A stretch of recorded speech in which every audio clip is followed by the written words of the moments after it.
Hello friends, मैं आप लोगों के लिए एक जनरल एनर्जी स्प्रेड कर रही हूँ 3 कार्ड्स का।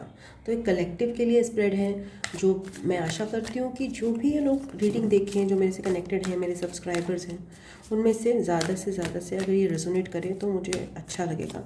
सो लेट्स सी कि कौन से 3 कार्ड्स निकल रहे हैं आज की रीडिंग के लिए। Thank you.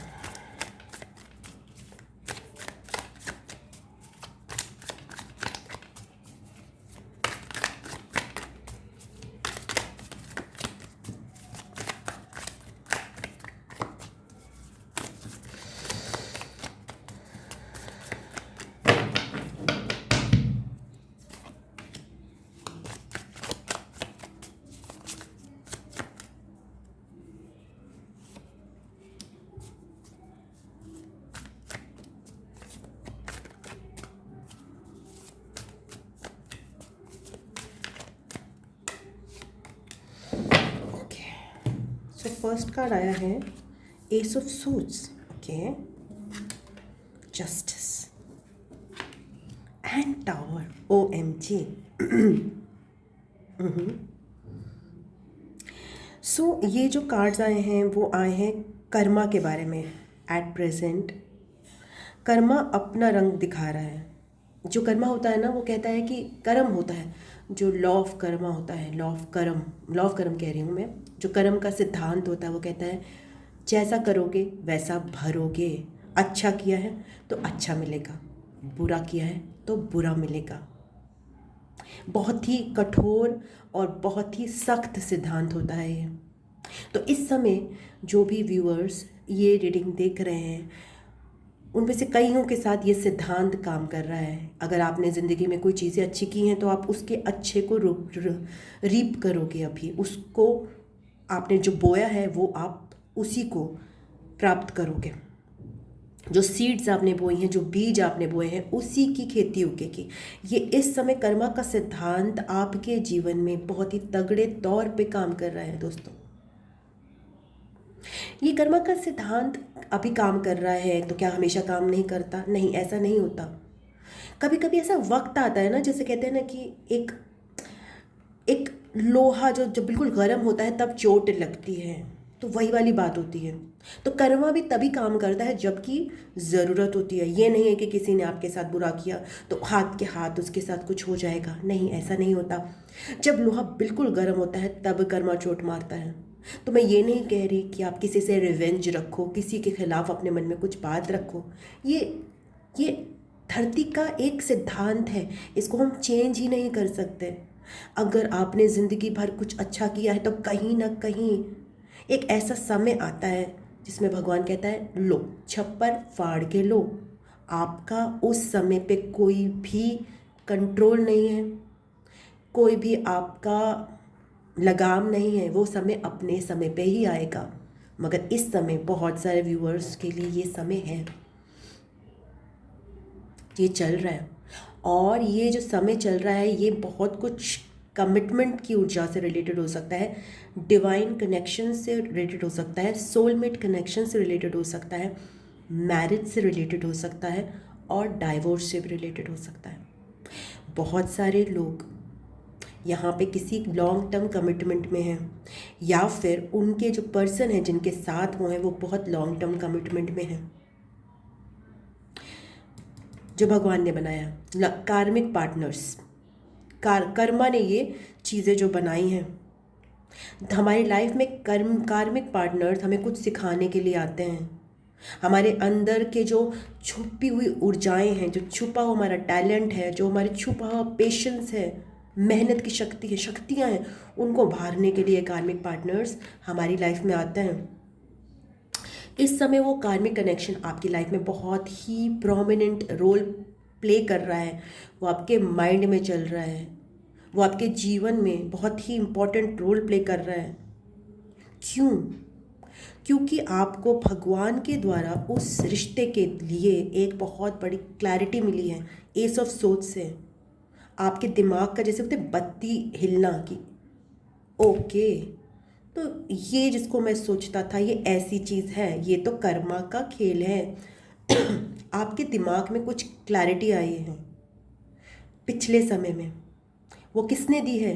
वो भगवान ने दी है। कई बार हमें ऐसा होता है कि हमें लगता है कि हमारी लाइफ में विचार, हमारे मन में विचार आ रहे हैं, तो वो हमें लगता है अरे हमारे विचार हैं। नहीं, कई बार, बहुत बार अच्छे और बुरे इंसानों दोनों के ही मन में विचार आते हैं, क्रिएटिव चीज़ें आती हैं। कई बार क्या, हमेशा ही वो भगवान आपके अंदर माइंड में रोप रहा होता है।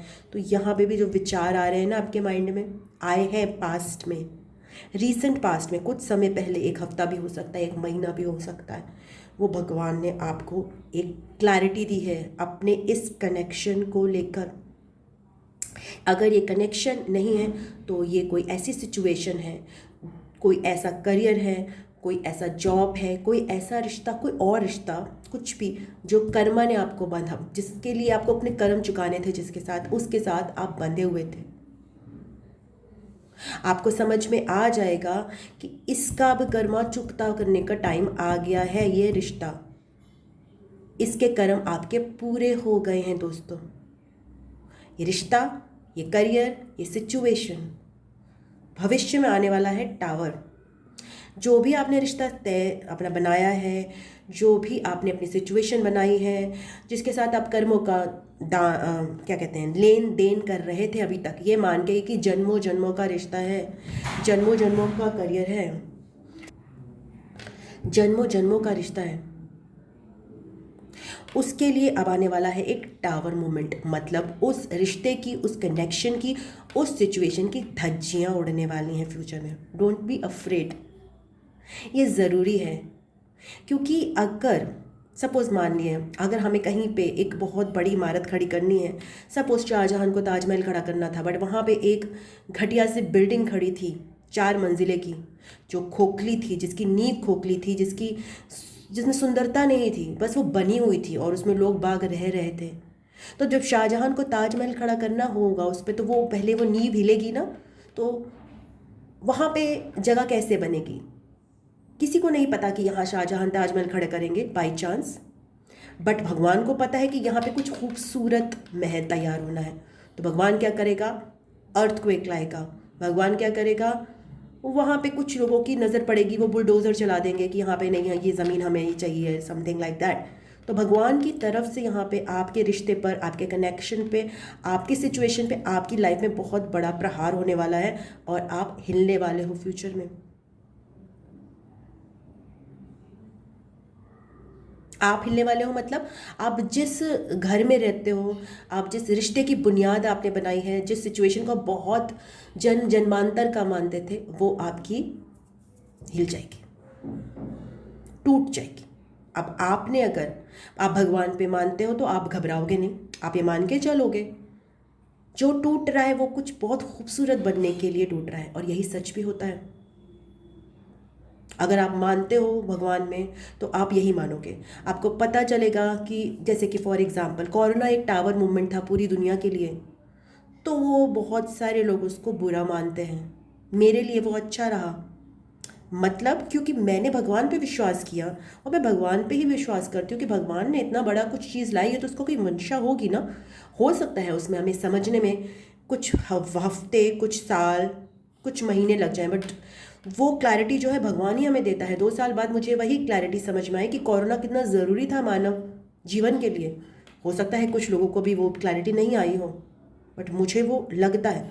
इसी तरह से आपको अपने रिश्तों को लेकर क्लैरिटी आएगी कि ये जो आपका एक आपने घर बार बनाया था, एक संसार बनाया था, एक रिश्ता बनाया था, एक सिचुएशन बनाई थी, उसकी जो बुनियाद थी, उसकी जो फाउंडेशन थी, वो कितनी कमज़ोर थी। वो आप नहीं तोड़ोगे, वो आपको टूटती हुई दिखाई देगी, पत्ते की तरह हिलेगी वो। घबराओगे आप, परेशान होगे, मगर ये मान के चलो ये सब कुछ भगवान ने दिया है आपको। तो भगवान ने जो आपको फ्यूचर में जो क्लैरिटी दी है ना इस चीज़ को लेकर, हमेशा याद रखना। जब आपको सब कुछ बिखरता हुआ नजर आए, घबराना मत, दिमाग में ये रखना, भगवान ना कुछ प्योर चीज़ करना चाहता है आपके साथ, कुछ पवित्र चीज़ करना चाहता है। और ये जो चीज़ें आपने अपने लिए खड़ी की हैं वो आपकी लाइफ में वैल्यू नहीं दे रही हैं। They need to go from your life. आप नहीं उनको छोड़ रहे, तो भगवान को खुद से इसमें इंटरवीन करना पड़ा, इसमें घुसना पड़ा। ये होता है। इसमें क्या होता है मैं बताती हूँ आपको। फॉर एग्जाम्पल, आप अच्छी खासी शादीशुदा ज़िंदगी गुजार रहे हो, आपको कोई रीज़न नहीं लगता कि इसमें कुछ भी गड़बड़ है, मगर एक दिन आपका पार्टनर, आप उसका फ़ोन चेक करते हो और आपको पता चलता है वो किसी और से बात कर रहा है। ये होती है एस ऑफ सोर्ड्स। आपको आज तक पता नहीं चला कि आपका पार्टनर 5 साल से आपसे चीटिंग कर रहा था, बट जिस दिन कर्म चुकाने का वक्त आ जाता है दोस्तों, उस दिन आप उसका फ़ोन चेक करते हो बाई चांस, और उसमें आपको मैसेजेस मिलते हैं किसी और के। ये भगवान आपको उस समय माइंड में क्लैरिटी दे रहा है, देखो ये सच्चाई है। आपका दिमाग झन्ना जाता है। जिस रिश्ते को आप बहुत ही पवित्र मानते थे, जिसमें आपको कहीं वह खुंदक महसूस होती थी कि कुछ तो कमी है, बट आप उसको पिन पॉइंट कभी कर नहीं पाए, क्योंकि आपको भी कुछ ऐसा दिमाग में क्लियर नहीं हुआ कि क्या, वो भगवान ने आपको दी जब आपके उस रिश्ते के कर्म भोगना का समय ख़त्म हो गया, और फिर आपको लगेगा ये शादी बेमायने है। अब आपके माइंड में वो पूरा एक पिक्चर जो आपने क्रिएट किया था वो टूटने लगेगी। This is the divine clarity that you received. And उसके बाद फिर आपको लगेगा कि यार ये क्या था जो मेरे साथ हुआ, ये तो सब बिखर गया।